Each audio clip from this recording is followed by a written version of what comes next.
Eminem once said, "Don't do drugs, don't be violent, leave that up to me." And Vince McMahon just went, "Fuck that shit." Redid the whole quote for himself, consumed all the drugs he possibly could, and the result was 2015.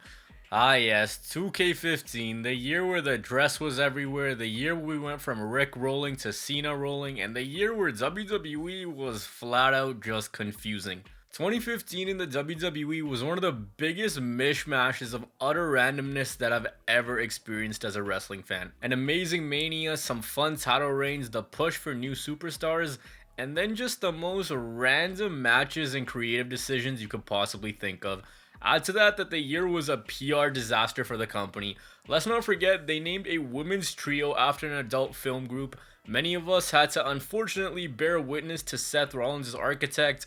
Hulk Hogan happened, canceled the WWE network, trended thanks to a certain someone dressed as a prison guard. Fam, the company was that horny that they had a segment based on Viagra. There was a Kiss Me Arse match, and let's not forget Paige made fun of Charlotte's dead brother who died from a heroin overdose on live TV. Yes, they went that far this year. Nah, but seriously, in a weird way, when I watch clips of 2015, I know that it was mid as hell, but it has this weird charm to it. I don't really know how to explain it. I actually look back fondly at this year for some reason. Where else can I begin a retrospective of this year than the Royal Rumble, the night where the internet burned? First off, Rollins, Cena, and Lesnar had one of the greatest triple threat matches ever. Carnage, near falls, big spots, everything you could possibly want, and it was perfect. And then came the Royal Rumble match, and let's just say, all misses, no hits. This was not it. Yeah, Bubba Ray Dudley showed up, DDP showed up, but you thought the things I mentioned in the intro were bad, just you wait. At number 10, out comes Daniel Bryan, the guy who 1 year previous won it all at WrestleMania, and for many fans, the right decision was right there. Have Bryan win and fight Brock for the title. But they didn't do that. 10 minutes in, see ya bye Bryan. And anything, and I mean anything that happened after this, the fans didn't give a fuck about. They put Shattered Dreams on the Titantron right after just to rub it in. But to make things worse, out comes the hero. Out comes Roman Reigns, who the company was putting all their chips behind. The prison guard himself, and I swear to God, this was Vince McMahon's ideology behind pushing Roman Reigns. Look, do you like it? Yes. What do you like about it specifically? I don't know. Pick something or I'll blow your brains out! He won the Rumble, and man, they booed and they booed and they even booed The Rock. They had a full-on contingency plan ready because they knew that there would be no salvaging this train wreck. But come the next pay-per-view, they tried to. At Fastlane, they gave us Daniel Bryan versus Roman Reigns, which was a banger like it always is. But Reigns won, and now it was official. Reigns versus Brock, WWE title, Mania 31. And this WrestleMania, man, all-timer. Going in, you had Sting versus Triple H, and after Sting cost the Authority everything at Survivor Series 2014, or so you thought, Triple H wanted his revenge, and it was going to be the clash of companies, WCW versus WWE. Sting's first WWE match, and it was going to be against one of the greats at WrestleMania. On the other side, we had Rusev, a big newcomer to the WWE who had been tearing through everyone like it was nothing. He captured the US title, and he was on a tirade against America. So, what do? Naturally, you find the most American patriot you can, and you put him against the foreigner. And for WWE, that was John Cena. So he was going to defend the honor of America at WrestleMania. And lastly, let's loop back around to the main event, the Battle of the Powerhouses, Brock versus Roman Reigns. The first time these two would ever face off. And who booked this shit? Nah, seriously, the last image you saw to build hype for your main event was Reigns and Lesnar playing tug-of-war with the WWE title like they were in grade 4. If I don't laugh, I'm gonna cry. I promise y'all things will get better in this video. There's some bright spots, trust me. And let's hit on one right now. WrestleMania 31. One of the best the company has ever put out. Everything from the look to the stage to the overall show was so well done. The show started off with Daniel Bryan winning an insane 7-man ladder match and becoming the IC champion, a title which he would later relinquish due to injury. And the winner of that title inside the Elimination Chamber went on to be everybody's favorite Twitter dumbass, Ryback. Randy Orton hit one of the most iconic RKOs ever on Seth Rollins. Sting and Triple H was way more fun than it had any right to be, at least in my opinion. Cena won the US title, ending Rusev's undefeated streak. The Rock even popped up at Mania and he had a moment with Triple H and Stephanie. They were hinting at a possible mixed tag team match, but as we know, it never happened. And then the main event where Lesnar and Reigns tore the house down. They demolished each other, they were bleeding, they were going counter for counter. The aesthetic was beautiful and so was this match. And the thought going in for many people was to boo.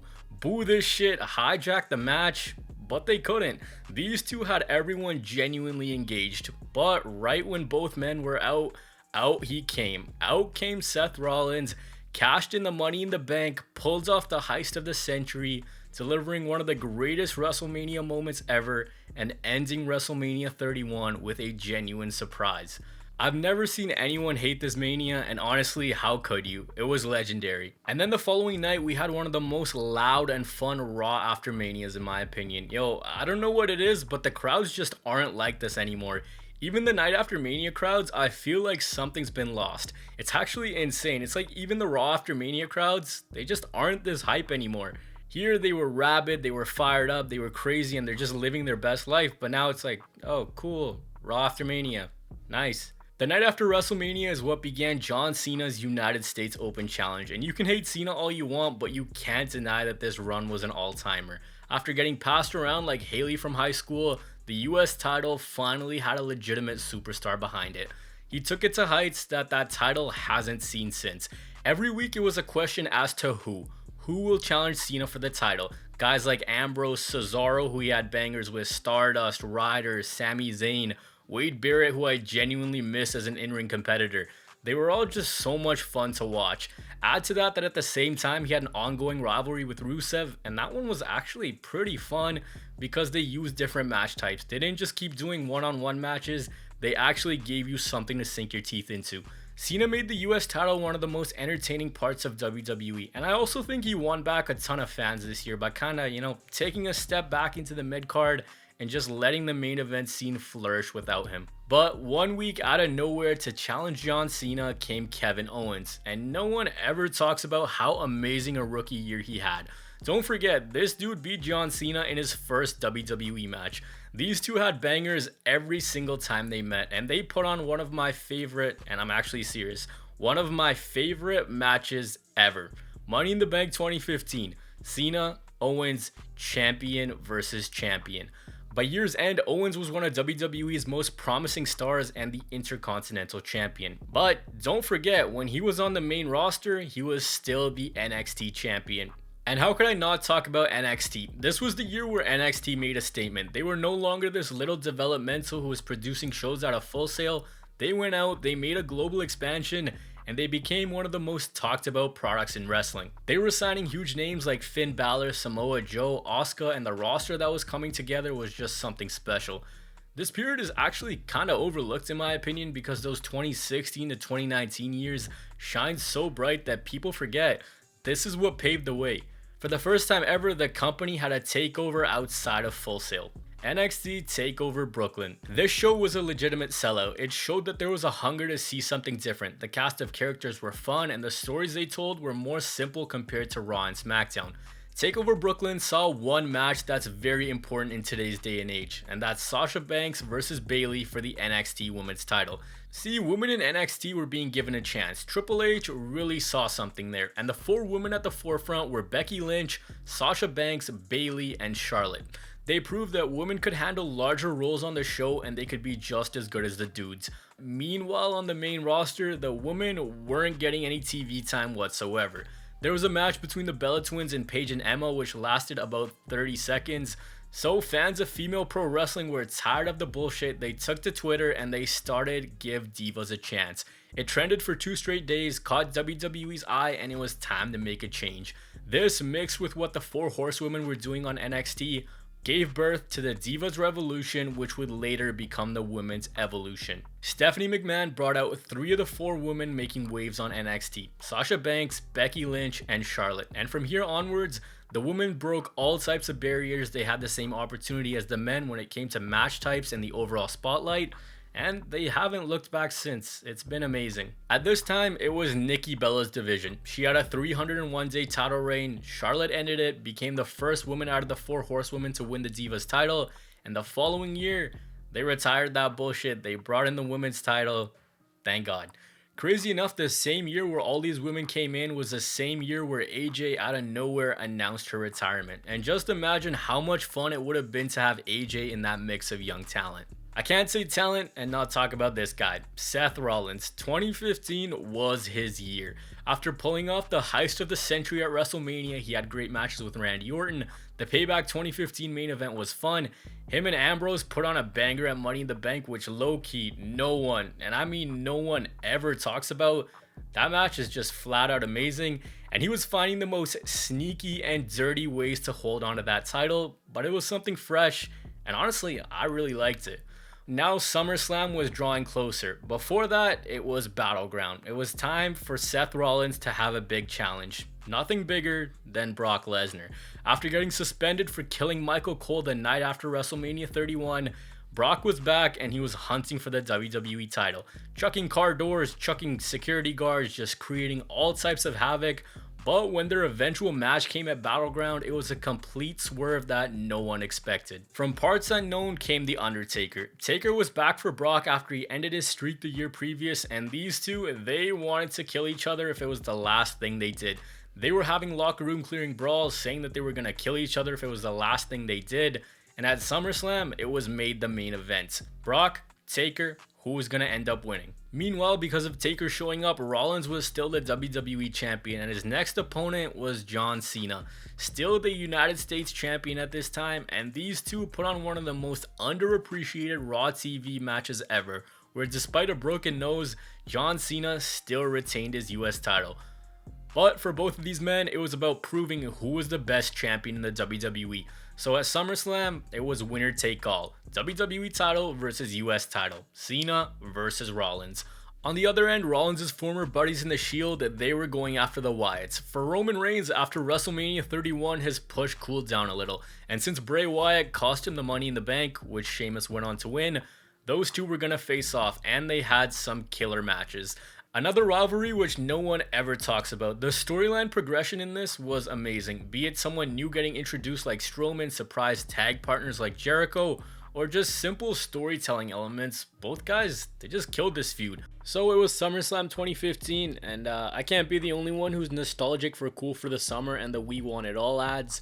Can't explain it, there's just some mad nostalgia in those commercials and that theme song. But this SummerSlam, it was really fun. Rollins versus Cena was a banger. Rollins became a double champion because of Jon Stewart. Yo, if I don't laugh, I'm gonna cry. This still pisses me off to this day. Randy continued one of the most mid years of his WWE career by facing Sheamus. Roman and Ambrose versus the Wyatts was pretty fun. And then in the main event, Lesnar and Taker killed each other and Taker got his revenge. Even though the finish was screwy because initially Taker tapped, the bell rang, but the ref didn't see it, they restarted the match, and after a low blow, Taker got his revenge. So after this, Rollins got both titles. He was going to defend them first against Cena and then against Sting, who was out here murdering Rollins' statue. Night of Champions comes, Cena took back his US title, but things just didn't hit the same after that. Yeah, he tried the US Open Challenge again, but orange shirt Cena just couldn't match black shirt Cena.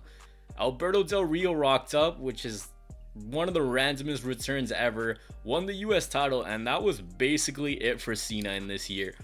Rollins then retained the WWE title against Sting because he got injured, and this was it. Before it even began, Sting's WWE career was over, and it sucks because I feel like he should have done so much more. This was also the year where we had Tough Enough for some reason. MJF submitted a tape. We had some very familiar faces like Amanda and no one else. And none of the winners, those being Sarah Lee and Josh, went on to do anything. I'm not kidding you, Josh's gimmick was making a Yeti call. Yo, low-key, Josh looks like what would happen if Roman Reigns and Wardlow had a love child. So we're coming to the year's end. SmackDown was absolutely terrible during this time. It was basically Raw Fallout. Everyone on the roster was getting injured. But what did Vince McMahon do? He pulled out the trap card. Just when you thought they were taking it easy with Roman Reigns, nah, they began his mega push right back up again. And I just want to clarify, first of all, I don't hate Roman Reigns. I know I've ragged on him in this video, but this was just the general consensus during this time. I've given Reigns a lot of praise on this channel, and rightfully so, but at this time, facts are the facts. He just hadn't connected with the audience yet, man. And they made him say the stupidest shit. They made him call Sheamus Magic Mohawk. They made him talk about tater tots, which they wanted to put on a shirt, and the pièce de resistance, suffering succotash, son. During this time, it's not really that Roman was bad, it's what they were doing with his character. How are you supposed to get a dude over when he sounds that fucking stupid? That being said, near the end of 2015, he had some of his swag back. They cooled in on his push, he had time to develop, but now he was back in the WWE title picture. And I think a lot of people forget that before Rollins' knee injury, they were actually building to Reigns versus Rollins at Survivor Series. So after Seth Rollins' knee injury at a live event, which that is just painful to watch, he vacated that title, won Superstar of the Year later on, which is well deserved, and then Reigns won a tournament to win his first WWE title. Then out came Sheamus, cashed in, won the WWE title, and basically after this, they tried to make Roman Reigns Daniel Bryan 2.0. They made it Vince versus Roman, and it didn't work. They got Vince arrested, they made Roman look like the second coming of God. All this randomness was going on to make Roman look like the biggest babyface since I don't even know who, but this officially began the Roman Reigns era. Another big thing during this year is that they wanted to move towards younger talent, but for whatever reason, development being the biggest one, they just couldn't piece everything together. Look at what they were doing at this time. Cesaro, Owens, the Four Horsewomen, Rusev, Wyatt, Neville, Kalisto, Ambrose. Believe it or not, they were actually really high on Ryback at this time. Ziggler fell flat after the 2014 Survivor Series performance. Damien Sandow gained back a lot of his momentum after being the Miz's stunt double. The New Day put everything together and they authentically became themselves. They were building it way deeper than just the main guys with Reigns and Rollins. It's almost like a lost generation of sorts. Lost generation, and we also unfortunately lost some legends. Those being Roddy Piper and Dusty Rhodes, who we both miss dearly. Also in this year, the Dudley Boys returned. That was fun. Kalisto hit an insane Salida del Sol off a ladder. Tommy Dreamer rocked up. That was pretty cool. We had a Brothers of Destruction reunion, which literally didn't lead to anything, even though I think Bray Wyatt should have became one of the guys right then and there. I mean, they literally carried Taker out of Hell in a Cell, which, by the way, Brock and Taker at Hell in a Cell, that was amazing.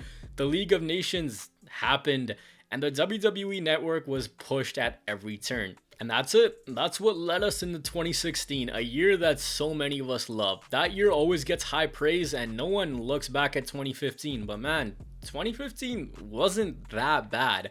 People always make it out to be this horrible year, but it actually wasn't that bad. Everything kind of came in pockets. There were definitely bright spots, the biggest ones being Cena's US Open Challenge, the emergence of Seth Rollins, Roman Reigns, and the NXT brand, those new superstars they were pushing as I mentioned earlier, and of course, WrestleMania 31. As I mentioned before, it's not a bad year per se, but it's also not one of those insane years like a 2000, but the nostalgia definitely blinds me a little bit. WWE this year was all about the next generation, and unfortunately it didn't all come together, but it was still a pretty fun year nonetheless. All in all, fun year, some great matches, but the excitement came in pockets. I'd love to hear what you guys think. What's your favorite match? What's your favorite moment? What's your favorite promo? Hell, maybe even comment something funny so I can pin it. I hope you guys all enjoyed. Your guys' support on this channel has been insane. Stay blessed. I will catch you guys next time. Peace.